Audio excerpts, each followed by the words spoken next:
Hello everyone, welcome back to Supergrad Scat by Top Rankers.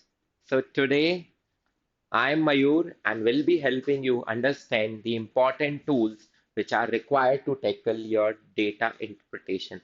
Yes, data interpretation plays a significant role in the quant section while solving your CMAT examination or your CUET examination. Data interpretation is for both the examinations, CMAT as well as CUET और महाराष्ट्र सीटी जो भी अभी exams आने वाले हैं तो almost more over same type of DI पूछी जाती है. So we will specifically be dealing with the tools required to tackle the DI. मतलब we should be well equipped. लड़ाई लड़ने के लिए जैसे अस्त्र शस्त्र तैयार नहीं कर लेते भाई, तरपा तलवार भी है, धनुष बाण भी है, सारी चीजें तैयार कर ली. इसी तरीके से with that fighting spirit we are gathering all the tools required to fight DI which comes in CUET examination majorly, and it will be applicable in your other entrances which are yet to be conducted. Clear hai? So the first DI tool that is required is your percentage to fraction conversion या फिर fraction to percentage. So we can write percentage equivalent of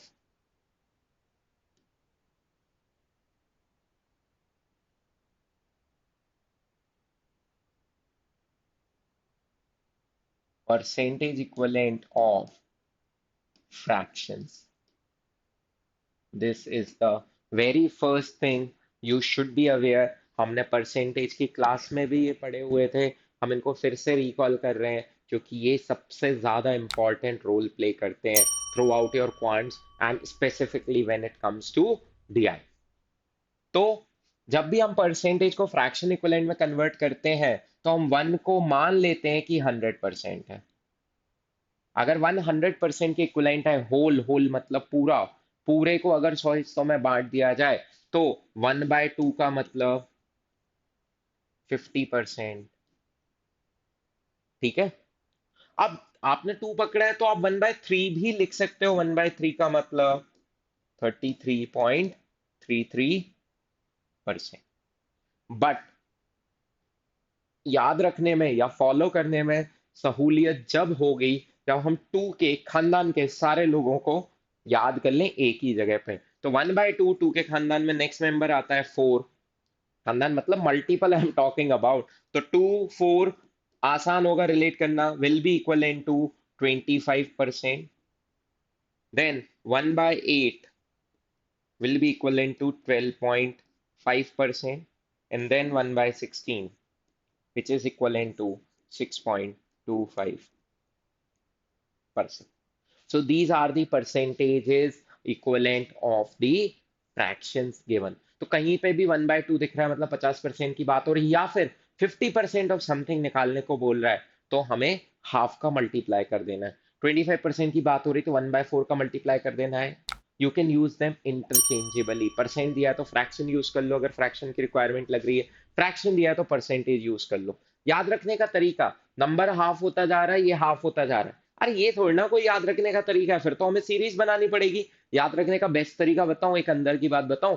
याद रखने का तरीका है ये 2 की power 1, 2 की पावर 2, 2 की पावर 3, 2 की पावर 4. ये 2 की पावर्स है तो ये देखो 5 की पावर से बस डेसिमल एडजस्ट करने. 5 की पावर 1, 5 की पावर 2, 5 की पावर 3 एंड 5 की पावर 4. 5 की पावर 3 क्या होता है? 125. मतलब 125 अगर 5 की पावर 3 में है तो डिनोमिनेटर में 1/2 की पावर 3 दैट इज 1/8 होगा. तो 1/8 इज इक्वल टू 125. तो 12.5 हम याद रख लेंगे. अब डेसिमल बस एडजस्ट करने, तो इस तरीके से भी याद रख सकते हैं. अब 2 का सारा खानदान खत्म कर दिया अपन ने, पूरे याद कर लिए. 2 4 8 16. अब 3 को ले लेते हैं नेक्स्ट प्राइम. तो अपन प्राइम के अगर याद कर लें तो वैसे ही आपको उनके मल्टीपल्स निकालने बहुत आसान हो जाएंगे. तो 3 का अपने को याद है 33.33. 3 के खानदान में एक चीज याद रखना, 3 के जो भी लोग 3 से रिलेटेड है इनका रिपीटेशन होता है हर चीज का. जैसे 3 में तो 3 इतना सेल्फिश है खुद ही रिपीट हो गया, याद रख सकते हो. तो 33.33 मतलब इट इज 1/3. 3 का खानदान है, रिपीट हो रहा है. नेक्स्ट 1/6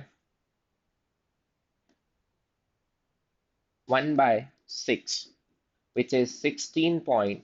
666%। देखो यहाँ पे भी 666 रिपीट हो रहा है, याद रख सकते हैं। तो 1/6 में 6 रिपीट होता है, 16.66%। देन 1/12, 12 और 8, 8 की वैल्यू कितनी थी? 12.5। तो 12 में कौन आएगा? 8। लेकिन ये 3 की फैमिली है, तो यहाँ पे रिपीटेशन होगा, तो 8.33%। और अभी याद करने के लिए हमें ये सब सोचना पड़ रहा है, बाद में we need not to memorize this story कि किस क्या है। सब धीरे धीरे, as frequently you will use it, you will memorize it with time, with passage of time। Clear है? नेक्स्ट, 1/4 हम डिस्कस कर चुके हैं, तो next prime comes into the picture is 1/5। 1/5 is 20%। 1/10 is 10%। याद रखना है। नेक्स्ट, 1/20 इज, 5 में 20 आया तो 20 में क्या आएगा? 5। 1/25 इज 4%। क्योंकि 4 में 25 आया था, तो 25 में कौन आएगा? 4 आएगा। क्लियर है? कोई भी दिक्कत किसी को भी? तो परसेंटेज इक्वलेंट ऑफ फ्रैक्शंस बहुत आसानी से हम लिख सकते हैं, अगर हम सिर्फ प्राइम्स याद कर लें, प्राइम के फ्रैक्शन याद कर लें, बाकी सब उसके हाफ कर करके निकाल लेंगे, या उसके मल्टीपल्स के हिसाब से निकाल सकते हैं। तो pause the video, note down or take a screenshot, and then move further to other fractions. Next is, we have talked about 1 till 1/3, 1/5. Next prime factor, next prime number is 1/7. So 1/7 is 14.28%। 14.28, तो 7 याद रखने का तरीका, 7 में 14 की table होती है, 14 एकम 14, 14 दूनी 28, तो 7 में 14.28। 1/7 is 14.28। नेक्स्ट, 1/14, तो 7 में अगर 14 की टेबल है, तो 14 में किसकी टेबल होगी? 7 की। 7 एकम 7, 7 दूनी 14, डेसिमल के बाद उसका डबल लिखा होगा। नेक्स्ट प्राइम क्या होता है 7 के बाद? 8, 9, 10, 11। तो 11 को रिकॉल करते हैं। 1/11 इज 09.09%। 9 2 11 सुना है? 9 के 2 डिजिट्स रिपीट होंगे, तो 9 तो सिंगल डिजिट है, तो डबल डिजिट बनाने के लिए क्या लिखेगा वो? 09। क्लियर है? नेक्स्ट, 1/11 अगर 0909 है, तो 1/9 कितना हो जाएगा? बताओ। 1/9 हो जाएगा 11.11%। कोई भी इशू किसी को भी? तो 9 में 11 रिपीट होता है, 11 में 9 रिपीट होता है। क्लियर है? ठीक है। नेक्स्ट प्राइम देखते हैं, 1/13। तो 1/13 इज व्हाट? 7.69%। एक्चुअली तो ये होता है, but for calculation easiness we use 7.7%। और इसी से सारे फ्रैक्शन सॉल्व हो जाते हैं, ऑलमोस्ट सारे फ्रैक्शन इससे कवर हो जाते हैं। तो हम अगर सिर्फ इतने प्राइम याद रख लें, तो 1/2 हो गया, 1/3 हो गया। 1/2 is 50%, 1/3 is 33, 1/4 is 25, 1/5 is 20, 1/6 is 16.66, 1/7 is 14 की table 14.28, 1/8 is 12.5, 1/9 is 11.11, 9 2 11, 1/10 is 10%, 1/11 is 09.09, 9 2 11, 1/12 is 8.33, 12 में 8 आता है, 8 में 12 आता है। 1/13 is 7.69 और 7.7%। 1/14 is 7 की टेबल 7.14। नाउ 1/15 की अगर बात करें, तो 1/15 के लिए मैं 1/3 को रिकॉल करना चाहूंगा। 1/3 is 33.33, so 1/30 will be 3.33। बोलो। 1/3 हमें याद है 33.33। अगर 1/30 लिखूं तो इसको 10 से डिवाइड करेंगे तो इट विल बी 3.33। अब यहीं से मैं 1/15 लिखना चाहूंगा, तो यहां से 1/30 से 1/15 मतलब इस नंबर का क्या कर दिया? डबल कर दिया। तो 3.33 का डबल कितना हो जाएगा? 6.66। परसेंट। तो 1/6 is 16.66 and 1/15 is 6.66%। क्लियर है? किसी को भी कोई दिक्कत? तो इतने फ्रैक्शंस अगर याद है तो लाइफ अपनी सेटल्ड है। चाहो तो इससे आगे भी याद कर सकते हो कि 1/17 दैट इज 5.88% एंड फर्दर कर सकते हो। तो डिपेंड्स, बट इतने तो बेयर मिनिमम फ्रैक्शंस हैं जो हमें याद होने चाहिए। Clear with this concept? तो परसेंटेजेस टू फ्रैक्शन इक्विवेलेंट या फिर fractions to percentage equivalent. Clear है? कोई भी दिक्कत? अगर दिक्कत है, pause the video, watch again and then memorize it. Try to memorize. Now, we will not only be dealing with these fractions, but also their multiples. कैसे? जैसे 1/3 है, तो 1/3 तो याद कर लिया 33.33%। बट अगर मैं बोलूं 2/3, इसी में मैंने किसका मल्टीप्लाई कर दिया? इंटू 2, तो कितना हो जाएगा? 2/3। 2/3 will be what? इसका डबल 66.66%। तो these are common fractions जो कि याद होने चाहिए। 1/3 is 33, 2/3 66.66, तो 3/3 कितना हो जाएगा? 99.99, which is nothing but 100%। ऐसे 1/4 हमें पता है is 25%, तो 2/4 कितना हो जाएगा? 50%। 3/4 कितना हो जाएगा? 75%। तो ये हमें याद रहना चाहिए कि 3/4 is 75%। 4/4 is what? 1 and 1 is equal to 100%। Clear है? कोई दिक्कत? ऐसे ही सबके लिए कर सकते हो। 1/5 is 20%, 2/5 is 40%, 3/5 is 60%, 4/5 is 80% and 5/5 is 100%। तो इस तरीके से हम डील कर सकते हैं। तो हमें अगर 1/5 याद है तो हम कोई सा भी निकाल सकते हैं। मैं बोलो क्विकली 1/5, मैंने ये लिख दिया 1/5, और आपसे सीधा पूछ लिया बताओ 3/5 किसके बराबर होगा? तो 1/5 इंटू 3, ये 20% है, तो 20 इंटू 3 60% हो जाएगा। तो 3/5 is 60% of any number। 3/5 of the fraction implies 60% of the number, या 60% implies 3/5 of the number। Clear है? तो these are certain commonly used fractions। Clear है ना? 1/6 के भी टेबल याद रख सकते हैं, जिसमें अपने को मेनली 1/6 याद होना चाहिए 16.66, और 5/6 याद होना चाहिए। ज्यादातर काम इसी का पड़ता है। 5/6 इज व्हाट? 83.33%। इसमें 5 का मल्टीप्लाई कर दो, 16 इंटू 5 80, और 6 इंटू 5 30, तो 83.33%।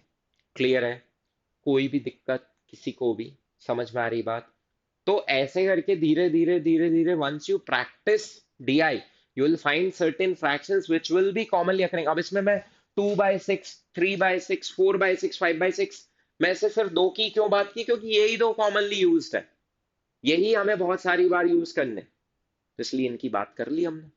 क्लियर है?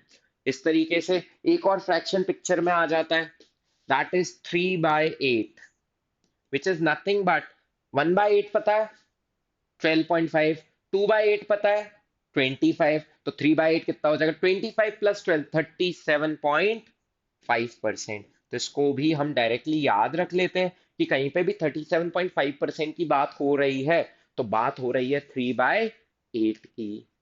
क्लियर है? ये एक कॉमनली अकरिंग फ्रैक्शन है जो कि देखने को मिल जाता है, या ये एक कॉमनली अकरिंग परसेंटेज है जो देखने को मिल जाता है। तो इसका फ्रैक्शन इक्विवेलेंट बिल्कुल हैंडी रहना चाहिए। कोई आधी रात को तुम्हें सुनाई दे 3/8, तुम्हारे मुंह से निकलना चाहिए 37.5%। क्लियर है विद दिस थॉट? समझ में आई बात?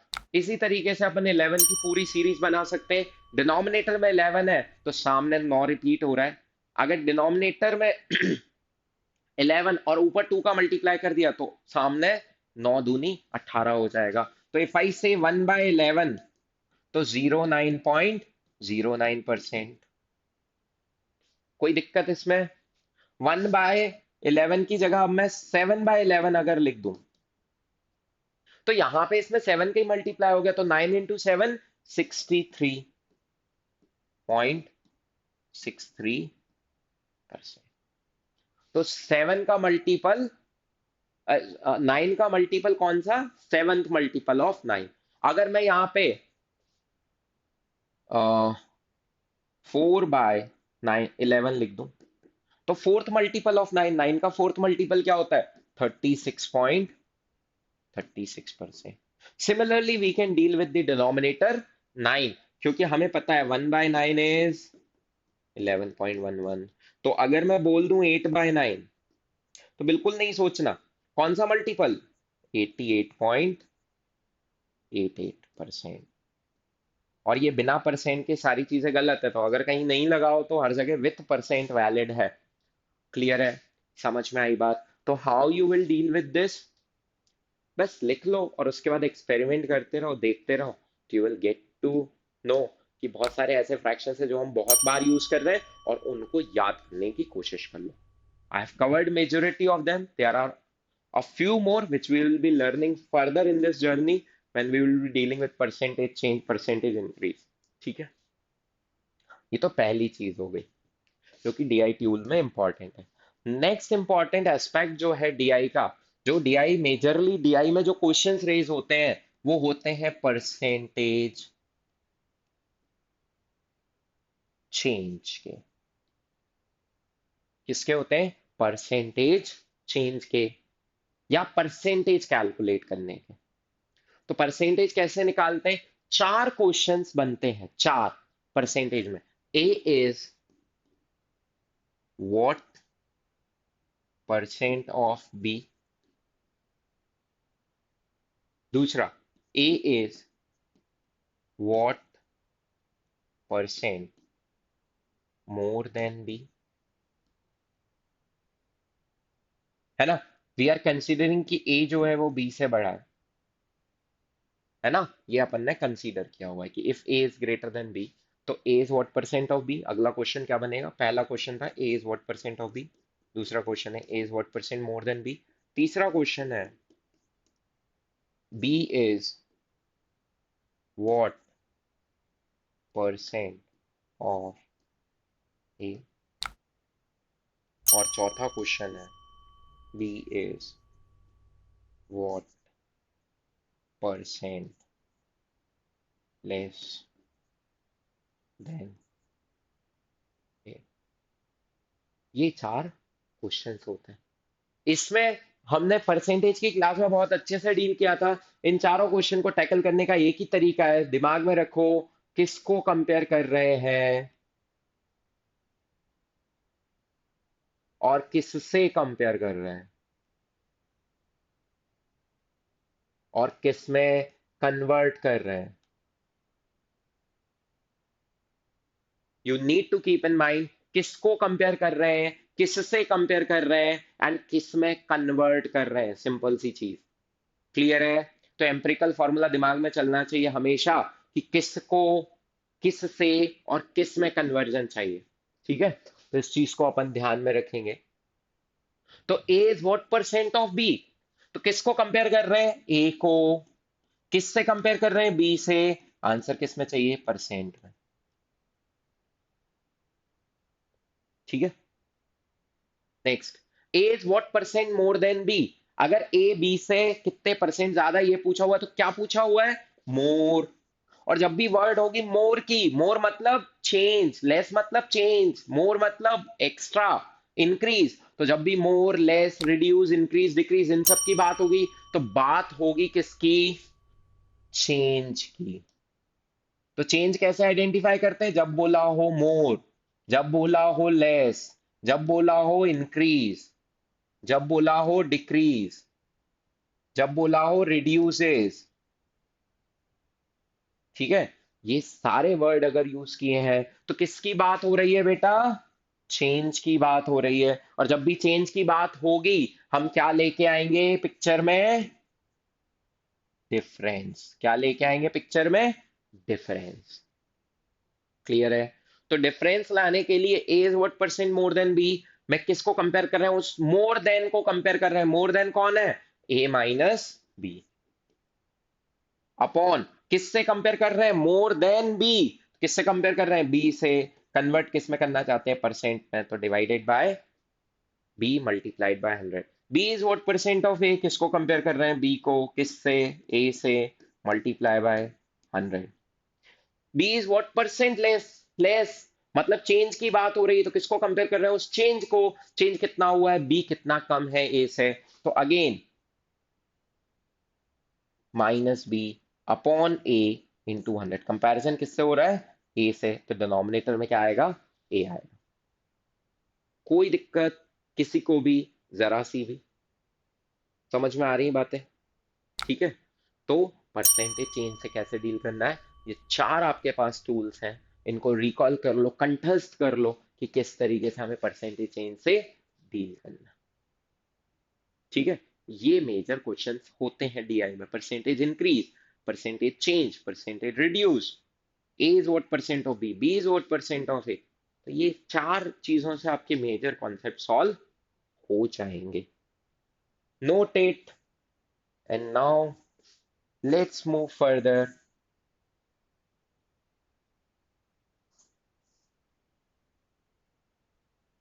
कि जब भी, और अब चेंज में क्या होता है, इंक्रीज अगर हो रहा है, तो अगर मैं 25% इंक्रीज की बात करूं, तो we are dealing with increase. Percentage increase की अगर बात हो रही है, तो इंक्रीज अगर हो रहा है और 25% इंक्रीज हो रहा है, तो हम स्ट्रेट अवे याद रखेंगे कि it is 5/4 times of X. X में एक्स इंक्रीजेस बाय 25%।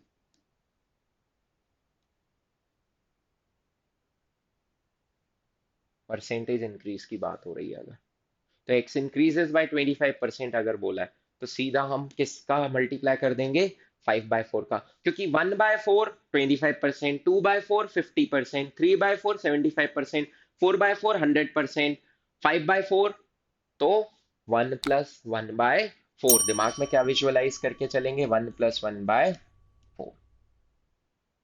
अगर x इंक्रीजेस बाय 33.33%, तो हम दिमाग में किसका मल्टीप्लाई कर देंगे, 4/3x कर देंगे, मतलब 1+1/3 लेके चलेंगे। 33.33 मतलब 1/3 का इंक्रीमेंट वन में। 100 में अगर 33.33 पार्ट्स इंक्रीज हो गए, तो वन में कितने हुए होंगे, 1/3, क्योंकि वो 33.33 इज इक्वल टू 1/3। दिमाग में विजुअलाइज क्या लेके चलेंगे, विजुअलाइजेशन 1+1/3।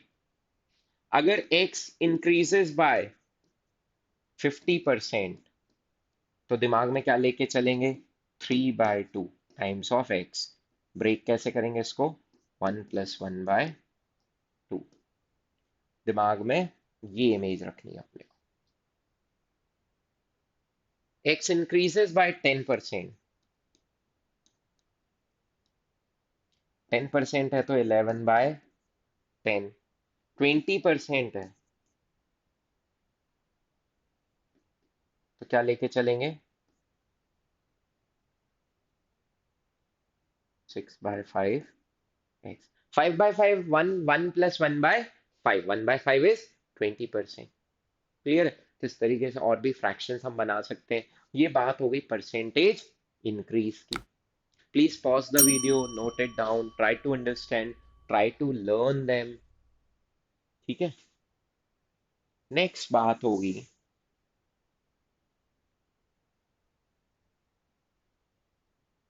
परसेंटेज डिक्रीज की। तो x डिक्रीजेस बाय 25%, तो क्या ले लेंगे बेटा, 3/4 टाइम्स ऑफ x। अगर डिक्रीज है तो 1-1/4 रहेगा हमारे दिमाग में। अगर x डिक्रीजेस बाय 50%, तो हमारे दिमाग में क्या रहेगा, हाफ ऑफ x, 1-1/2। ये याद करना है अपने को। x डिक्रीजेस बाय 10%, तो हमारे दिमाग में क्या आना चाहिए, 9/10 of x, 1-1/10। We have done all of this in percentage topic also। तो अब आपका reinforcement हो गया, वहां भी सीख लिया, यहाँ भी सीख लिया, अब तो याद हो जाना चाहिए। क्लियर है, कोई भी दिक्कत, नेक्स्ट, x डिक्रीजेस बाय 20%, तो क्या लिख लेंगे? 4/5 ऑफ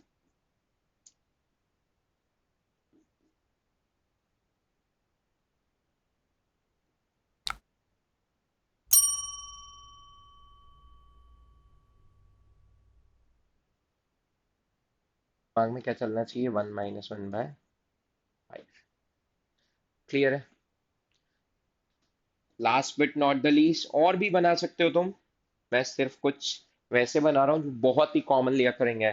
रिड्यूसेस बाय 33.33%, तो it is nothing but 2/3 of,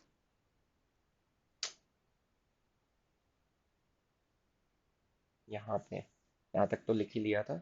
तो last one, x decreases by 33.33%, which is nothing but 2/3 of x. दिमाग में क्या रखना है? 1 - 1/3, ये अपने दिमाग में रहना चाहिए। क्लियर है? तो परसेंटेज इंक्रीज परसेंटेज डिक्रीज दोनों से डील कर सकते हो। यही मेजर क्वेश्चंस होते हैं। परसेंटेज टूल्स बहुत स्ट्रांग होने चाहिए, और उनका फ्रैक्शन कन्वर्जन भी हमें बहुत अच्छे से आना चाहिए। ये सब हमें याद होना चाहिए आधी रात को भी। Clear with this? Pause the video if you want to get more clarity, repeat it again and again जब तक कि याद ना हो जाए। क्लियर है? आगे बढ़े।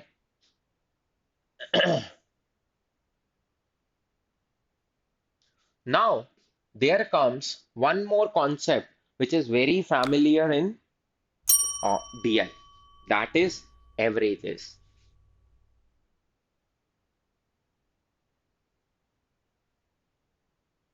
कौन सा concept?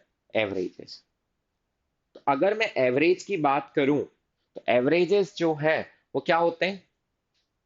Some of observations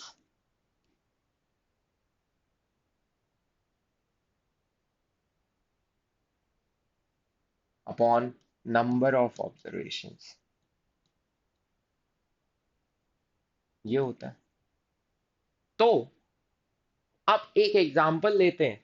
average में थोड़ा सा कंफ्यूजन कभी कभी हो जाता है। तो अब ये तीनों आपको इंटरचेंजेबली यूज करने। एवरेज को मैं डिनोट कर रहा हूं ए से, और सम को डिनोट कर रहा हूं एस एन से, और नंबर को डिनोट कर रहा हूं एन से। तो कभी कभी मुझे सम भी निकालना आना चाहिए, तो sum will directly be A into N. मतलब mean into number of observations will obtain me the sum of observations. कहां पे काम आता है ये? जब आपकी ऑब्जर्वेशन एपी में है। मान लो ऑब्जर्वेशन ऐसी है 10, 20, 30, 10, 20, 30, 40, 50, और उन्होंने बोला कि बताओ इस सीरीज का सम क्या है। सपोज उन्होंने बोला ये ईयर्स की ग्रोथ है, या ये प्रोडक्शन है, और बताओ टोटल प्रोडक्शन कितना है। तो यहाँ पे एवरेज हमें दिख रहा है क्या है? 30।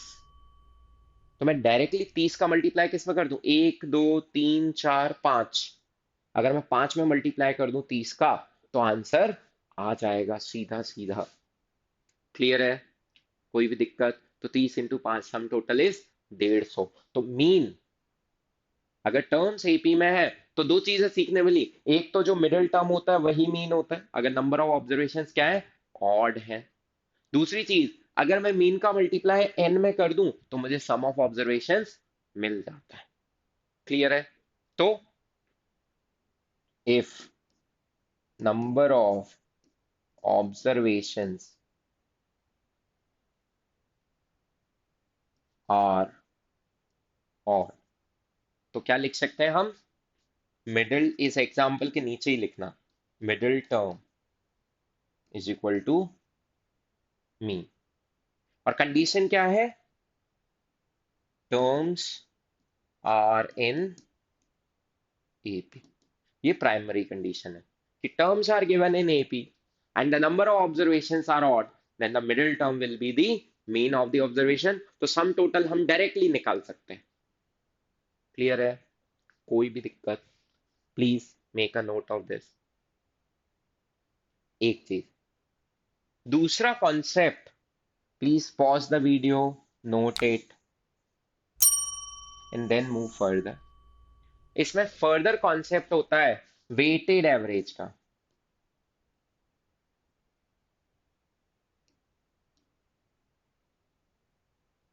क्या होता है वेटेड एवरेज? तो वेटेड एवरेज इस तरीके से होता है कि क्लास 1 के 10 बच्चों का, मान लो ये स्ट्रेंथ दी हुई है और ये आपको वेट दिया हुआ है। तो क्लास 1 के 10 बच्चे, क्लास 1 की स्ट्रेंथ कितनी है? 10 बच्चे। क्लास 1 में कितने बच्चे पढ़ते हैं? अच्छे से टेबल बना लेते हैं। क्लास 1 स्ट्रेंथ कितनी है? 10। और उनका वेट कितना है? क्लास 1 के बच्चे कितने किलो के होते होंगे यार? 10-12 किलो के बच्चे होते होंगे, तो 12 kg मान लो। 12 kg उनका क्या है? वेट। अब मैंने बोला क्लास 2 के में 12 बच्चे पढ़ते हैं और उनका वेट जो है वो 15 kg है, एवरेज वेट। ये वेट कौन सा दिया हुआ है? Average weight. और मैंने बोला क्लास 3 है, उसमें 8 बच्चे पढ़ते हैं और उनका एवरेज है 20 kg। एवरेज वेट कितना है? 20 kg। तो ये स्ट्रेंथ दी हुई थी, ये उनके वेट दिए हुए थे, और अब इन्होंने पूछा कि what is the strength of all the, what is the average weight of all the classes taken together. तो वेटेड एवरेज का कॉन्सेप्ट लगेगा। वेटेड एवरेज का कॉन्सेप्ट क्या होता है? वेटेड एवरेज का कॉन्सेप्ट क्या होता है? A1W1 plus A2W2 dash dash dash upon W1 plus W2 plus dash dash dash. समझ में आई बात? कि अगर मैं यहाँ पे निकालूं तो A1 मतलब average of the first class into W1 मतलब weightage of the first class, तो A1 is 12 into 10 plus average 15, weightage 12, तो 15 into 12 plus 20 into 8 into 8 divided by 10 plus 12 plus 8, तो which comes out to be 12 और 8 20, 20 plus 10 30। तो ये तो 30 हो गया। और ऊपर कितना हो गया? 120 प्लस 12 इंटू 15 कितना होता है? 180 प्लस 160, तो 120 प्लस 180 प्लस 160, इन सबको ऐड करके डिवाइड कर दो, तो that will be your weighted average. ये बहुत सारे आपको बार ग्राफ्स दिए होंगे, उनकी अलग अलग हाइट है, उनमें अलग अलग नंबर है, टोटल अलग है, नंबर अलग है, और वो पूछे बताओ एवरेज कितना होगा। तो एवरेज निकालने के लिए वहां पे कॉन्सेप्ट कौन सा लागू होगा बेटा? वेटेड एवरेज का कॉन्सेप्ट होगा। और वेटेड और एवरेज का कॉन्सेप्ट क्या होता है? इसको बॉक्स के अंदर बंद कर लो। A1 into W1 plus A2 into W2 plus A3 into W3 and so on upon W1 W2 W3। Clear है? कोई भी दिक्कत? समझ में आई बात? तो एक ये कॉन्सेप्ट बहुत ज्यादा जरूरी है। यहाँ पे वेटेज का मतलब वेट नहीं होता है, यहाँ पे वेटेज का मतलब क्या होता है? परसेंटेज शेयर, या फिर स्ट्रेंथ, या फिर नंबर। वेटेज का मतलब क्या है? Strength, number, share, contribution. Clear है? कोई भी दिक्कत कि कौन कितना कंट्रीब्यूट कर रहा है? तो क्लास 1 कितना कंट्रीब्यूशन है? 10 बच्चे। क्लास 2 का कंट्रीब्यूशन कितना है? 12 बच्चे। क्लास 3 का कंट्रीब्यूशन कितना है? 8 बच्चे। और उनका वेट कितना है? तो वेट कौन सा वाला दिया? Average weight. तो average of the first group multiplied by number, average of the second group multiply by that respective number, average of the third group and so on divided by weightage of the first group, weightage of the second group, weightage of the third group and so on, that will be your weighted average। Clear है? कोई भी दिक्कत बोलो, किसी को भी कोई problem जरा सी भी, तो हम इसको सॉल्व कर सकते हैं। हटा दें, है ना? इसको फर्दर सॉल्व करेंगे तो कितना हो जाएगा? 300 और 160, 460, 460 डिवाइडेड बाय 30, तो 46/3, है ना? कितना आ जाएगा?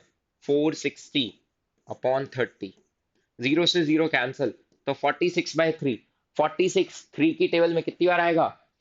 15 बार। 15 इंटू 3 इज 45, तो answer will be 15.33। So average weight कितना हो जाएगा सारे स्टूडेंट्स का टेकन टुगेदर? 15.33 kg। जरूरी नहीं था निकालना, जस्ट कैलकुलेटेड, कि क्यूरियोसिटी रह जाएगी कि कैलकुलेट क्यों नहीं किया, तो निकाल सकते हैं, डेसिमल में आंसर आ सकता है, there is no harm. Clear है? कोई भी दिक्कत किसी को भी जरा सी भी?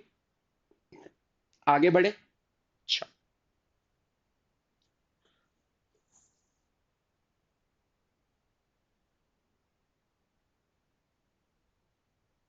अब एक और चीज हमें ध्यान रखनी है कि मल्टीप्लाइड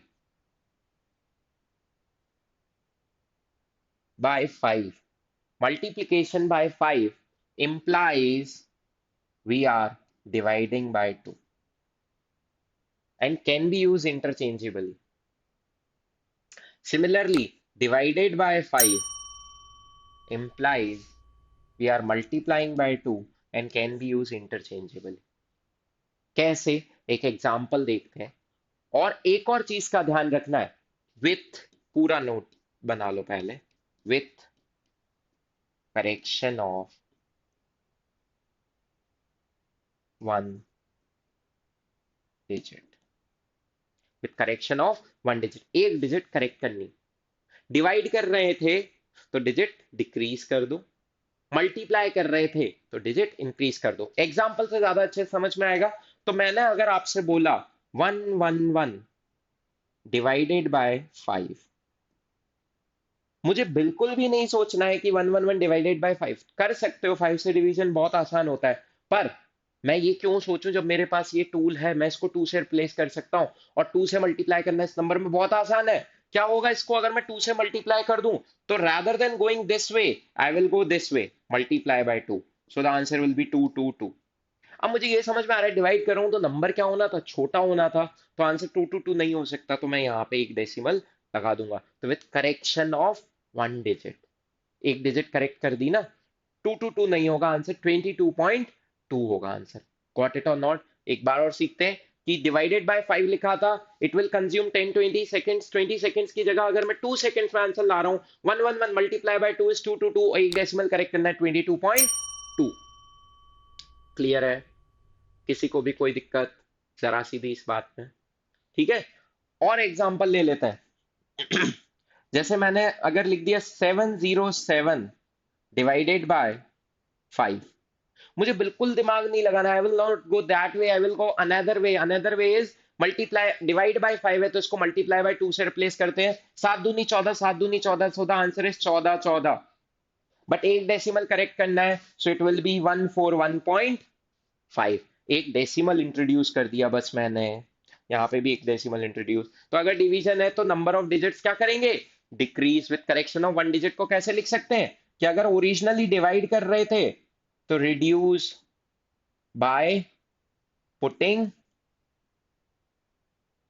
डेसिमल, और अगर मल्टीप्लाई कर रहे थे ओरिजिनली तो इंक्रीज बाय एडिंग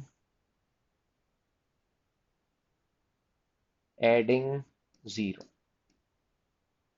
ओरिजिनली अगर मल्टीप्लाई, तो अभी तो अपन ने सिर्फ डिवीजन देखा है कि 111 डिवाइडेड बाय 5, तो डिवाइड कर रहे थे तो रिड्यूस करेंगे, रिड्यूस करेंगे तो क्या हो जाएगा? डेसिमल लगा देंगे। यहाँ पे भी डिवाइड कर रहे थे तो रिड्यूस करेंगे, रिड्यूस करेंगे तो क्या कर देंगे? डेसिमल लगा देंगे। क्लियर है? इसको उल्टा भी यूज कर सकते हैं सेम चीज को। देखिए कैसे। अगर मैं सेम नंबर ले लूं 111 डिवाइडेड बाय 2, इसमें भी थोड़ा सा टाइम तो ज्यादा लगेगा, rather I will think about divided by 2 को मैं क्या यूज कर सकता हूं? Multiply by 5। तो डिवाइडेड बाय 2 करने में थोड़ा 10 सेकंड लगेंगे, मुझे 10 सेकंड भी नहीं लगाना, मुझे 1 सेकंड में आंसर लाना है। मल्टीप्लाई बाय 5 क्या हो जाएगा? 555। पर क्या आंसर 555 होगा? नहीं। तो अगर हम ओरिजिनली क्या कर रहे थे? डिवाइड, हमने क्या कर दिया? मल्टीप्लाई, तो हमें एक डेसिमल क्या करना पड़ेगा? रिड्यूस। रिड्यूस कैसे करते हैं? By putting the decimal, introducing the decimal. Clear है? तो डिवाइड बाय 2 है तो उसको ट्रीट कर सकते हैं मल्टीप्लाई बाय 5 से, और मल्टीप्लाई बाय 2 है तो उसको ट्रीट कर सकते हैं डिवाइड बाय 5। दोनों में एप्लीकेबल है इक्वली। क्लियर है? कोई भी दिक्कत? अब देखिए नेक्स्ट चीज, ये हमने डिवीजन का देख लिया। मल्टीप्लिकेशन देखते हैं। मान लीजिए मैंने आपसे बोला 164 मल्टीप्लाइड बाय 5। इसको सॉल्व करने में लगेगा थोड़ा सा टाइम तो लगेगा। उसकी जगह मैंने क्या बोला, मल्टीप्लाई बाय 5 को कैसे ट्रीट कर सकता हूँ, डिवाइड बाय 2। तो अगर मैं इसको डिवाइड बाय 2 कर दूं, डिवाइड बाय 2 करूंगा तो कितना हो जाएगा 82। बट ओरिजिनली क्या कर रहे थे, मल्टीप्लाई। तो अब क्या करूंगा, increase the digit by adding zero. ये जीरो मैंने ऐड कर दिया बस। So the answer is 820।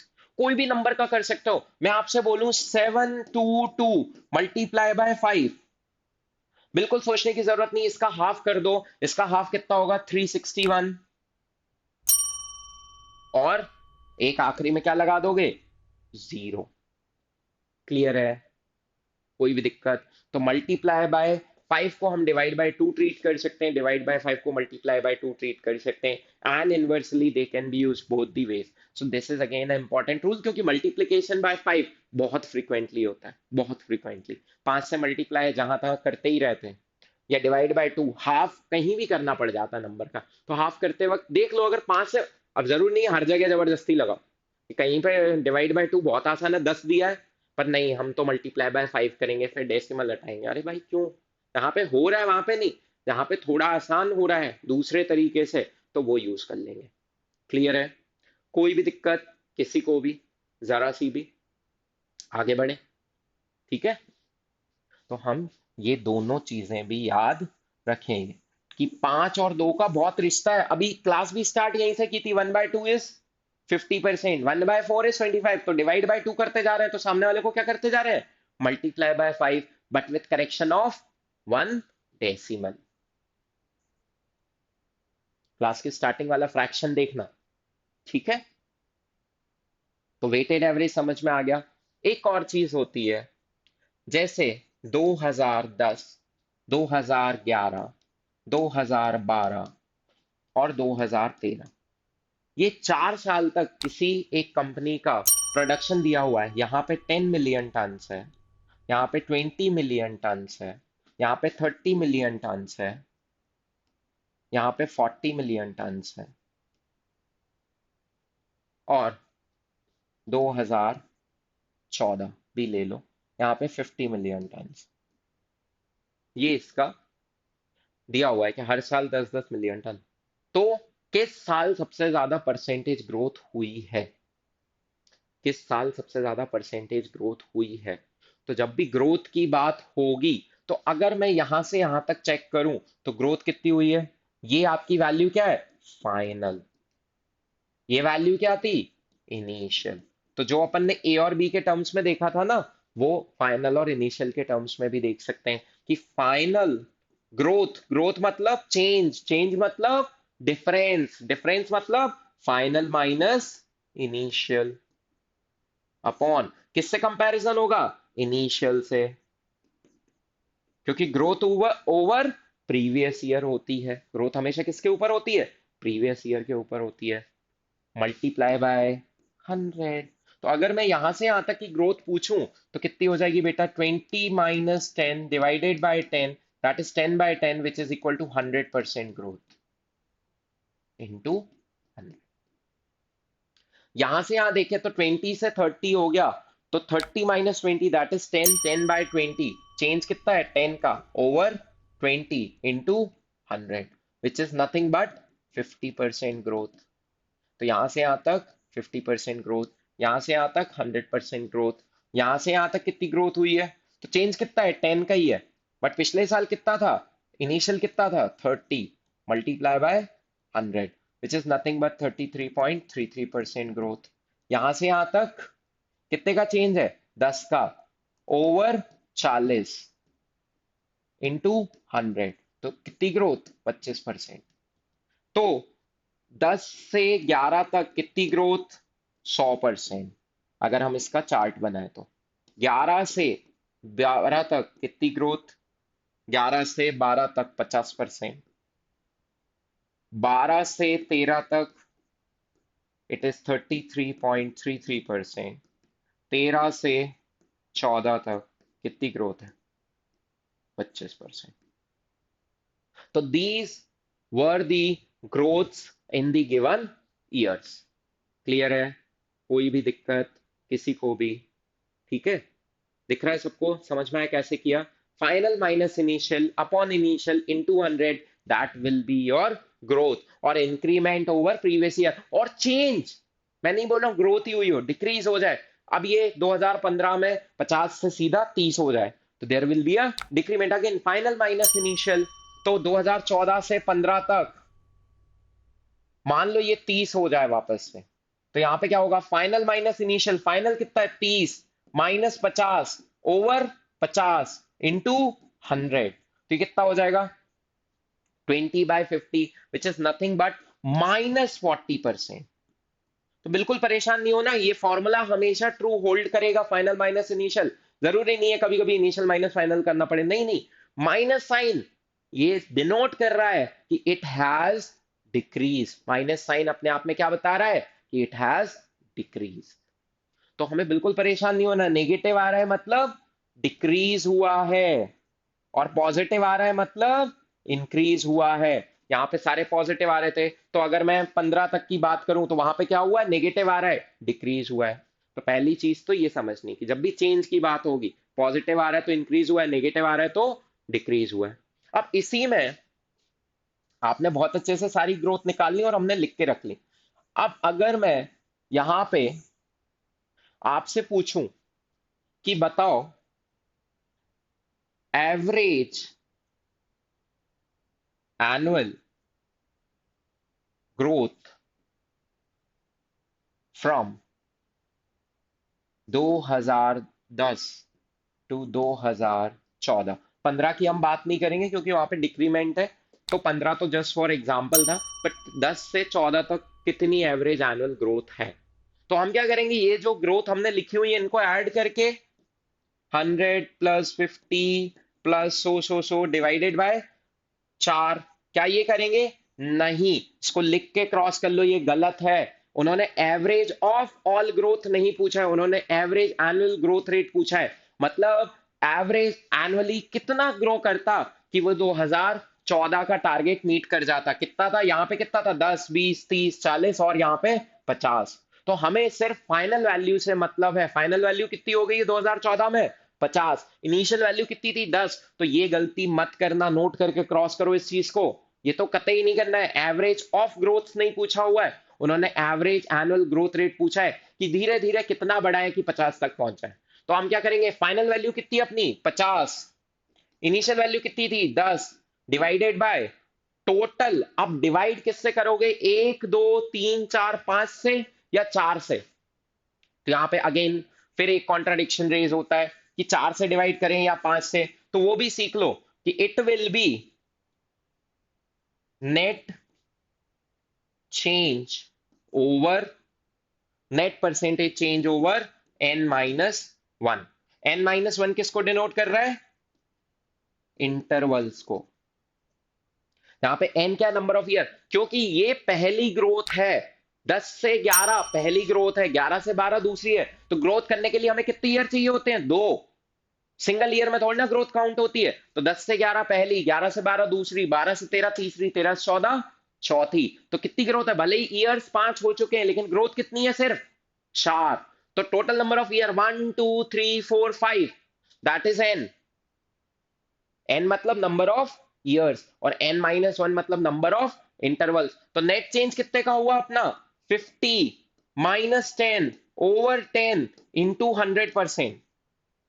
ये तो अपना नेट चेंज है, divided by 1 2 3 4 5, 5 minus 1। This will be your average annual growth from 2010 to 2014। Clear है? तो कितना आ जाएगा? 50 minus 10 is 40, 40 by 10 into 100, that will be 400%, divided by 4, that is 100% every year। Average growth कितनी हो गई? 400% हो गई 4 इंटरवल्स में। तो 4 divided by 4 will give me 100% each year. तो net change divided by number of intervals. Clear है? कोई भी दिक्कत? तो अब हम इतना सब कुछ हटा देते हैं और इसको सिंप्लीफाई करके याद रखते हैं कि जब भी एवरेज एनुअल ग्रोथ रेट की बात होगी तो हम क्या निकलेंगे, नेट, अगेन एक बार और लिख रहा हूं, net percentage change divided bye n minus 1, where oh, average annual growth, where n equal to number of years and n minus 1 equal to intervals.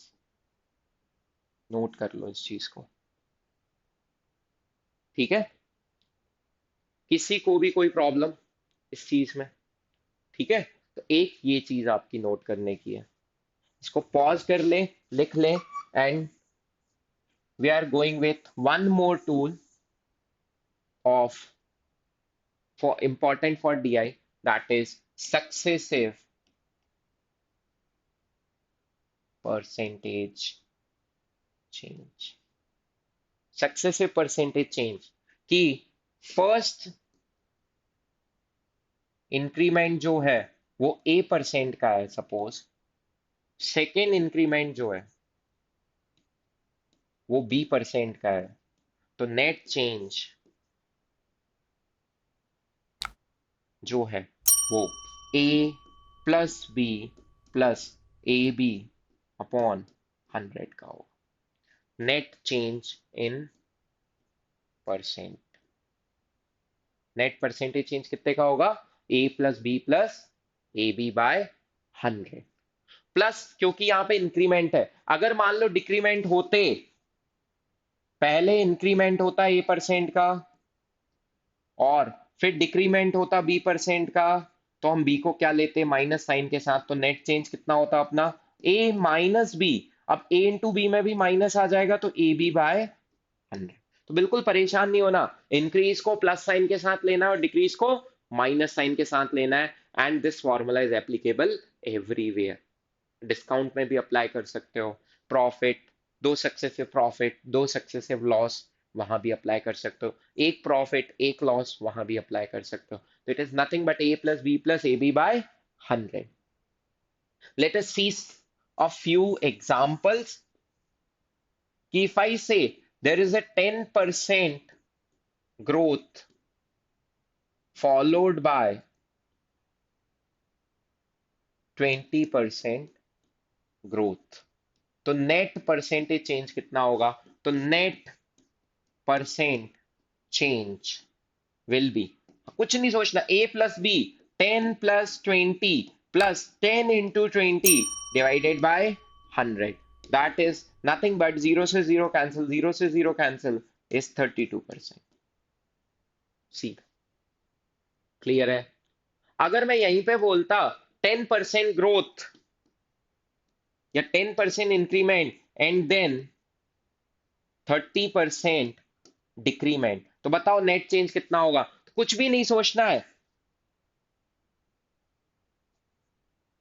10% increment and 30% decrement, कुछ नहीं सोचना, A minus B, 10 minus 30 minus 10 into 30 divided by 100, तो net change कितना हो जाएगा, zero से zero cancel, तो ये हो जाएगा -20 -3, तो net change will be -23%. Minus sign indicates there is a decrease in the price by 23 percentage.